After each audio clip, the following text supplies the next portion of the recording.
ایک صحابی مزدوری کرتے تھے، مزدوری کر کے اپنا پیٹ پالتے تھے، اپنا اور اپنی بیوی کا۔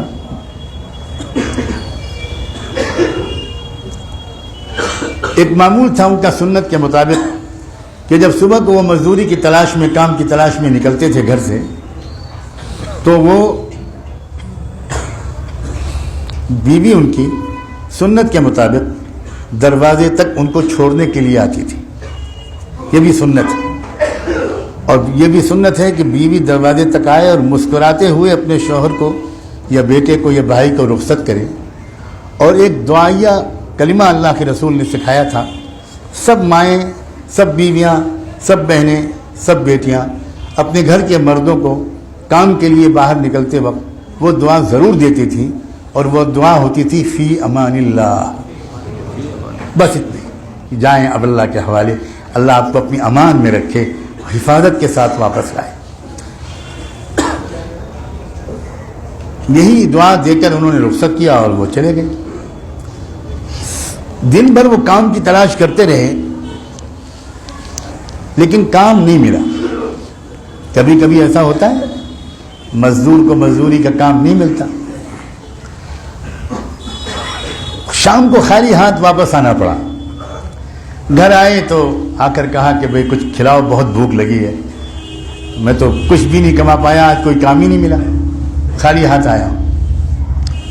تو بیوی نے بڑی اداسی کے ساتھ کہا کہ آپ سے تو میں کل ہی بتا چکی تھی کہ جو کچھ گھر میں تھوڑا بہت تھا وہ کل تک ختم ہو چکا تھا، اب کچھ بچا نہیں، ایک بھی دانہ نہیں ہے، میں کیا پکاؤں۔ تو شوہر اپنی تکلیف کو برداشت کر لیتا تھا، لیکن محبت کی وجہ سے بیوی کی تکلیف کو دیکھ کر اس کا دل ٹوٹ گیا۔ بیوی نے شوہر کے چہرے پر اداسی دیکھی تو بیوی نے شوہر سے کہا کہ ایک بات میں کہنا چاہتی ہوں۔ ہاں ہاں کہو۔ دیکھیے ہم اور آپ ایمان والے ہیں،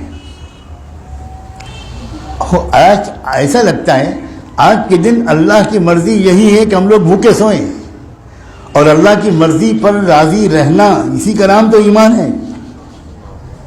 دل چھوٹا مت کیجئے، میری بھی پرواہ مت کیجئے، بہت خوشی خوشی اللہ کی مرضی کے سامنے ہم سر جھکاتے ہیں۔ شوہر کی جان میں جان آئے۔ ہم اور آپ سب سمجھ سکتے ہیں کہ اگر بیوی کی زبان سے ایسے حوصلہ افزا باتیں سننے کو ملیں تو مرد کی کتنی ہمت بڑھتی ہے۔ سو گئے، بھوکے پیاسے سو گئے۔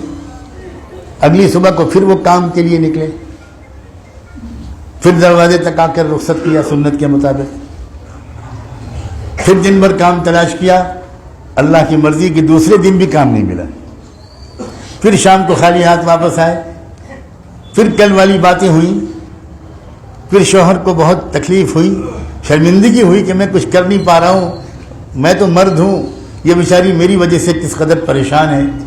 پھر بیوی نے حوصلہ بڑھایا، کہا کیوں دل چھوٹا کرتے ہیں؟ کیا ہم کو اور آپ کو یقین نہیں ہے کہ روزی اللہ کے ہاتھ میں ہے؟ کیا ہم کو اللہ کے رسول نے، ہمارے آپ کے آقا نے یہ نہیں سکھایا؟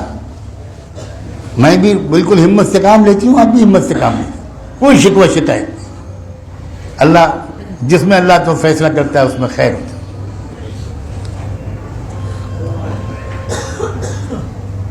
تیسرے دن پھر اسی طرح وہ نکلے، بیوی نے اسی طرح دروازے تک آ کر رخصت کیا، دعائیں دے کر مسکراتے ہوئے۔ تیسرے دن بھی اللہ کی عجیب و غریب مرضی کہ کام نہیں ملنے والا تھا، لیکن آج ایک نئی بات ہوئی۔ یہ جو نکلے دروازے سے چند قدم ابھی چلے تھے کہ بیوی نے پکارا، اور پکار کر یہ کہا کہ ایک بات کہنا بھول گئی تھی، ذرا واپس آئیے۔ واپس آئے، کیا بات ہے؟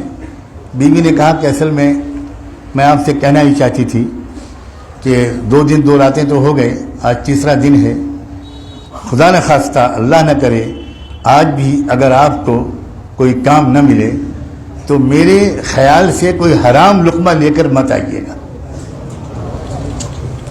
میں تیسری رات بھی سو جاؤں گی بھوکی، لیکن اللہ کے واسطے حرام لقمہ لے کر آئے۔ کیا لوگ تھے وہ، سوچو ذرا، کیا لوگ تھے، کیا ہمت تھی، کیا کیا تقوی تھا. سلام ہو سہولت کی وفاداری پر، اس کی ہمت پر. یہ کیریکٹر دنیا کی قومیں جب دیکھتی تھیں تو اسلام قبول کرتی تھی. کوئی ان کو اسلام کی طرف اس طرح بلاتا نہیں تھا. راہ چلتے لوگ حیران ہو جاتے تھے. مزدوروں کو دیکھ کر لوگ کلمہ پڑھتے تھے، کسانوں کو دیکھ کر کلمہ پڑھتے تھے، شاعر لوگ شاعروں کو دیکھ کر کلمہ پڑھتے تھے، سپاہی لوگ سپاہیوں کو دیکھ کر کلمہ پڑھتے تھے، نوجوان لوگ نوجوانوں کی پاک دامنی کو دیکھ کر کلمہ پڑھتے تھے. ویڈیو کے نیچے سبسکرائب کے بٹن پہ کلک کریں، بیل کے آئیکن پہ کلک کیجئے تاکہ ہر نئی ویڈیو کی نوٹیفیکیشن آپ کو مل جائے.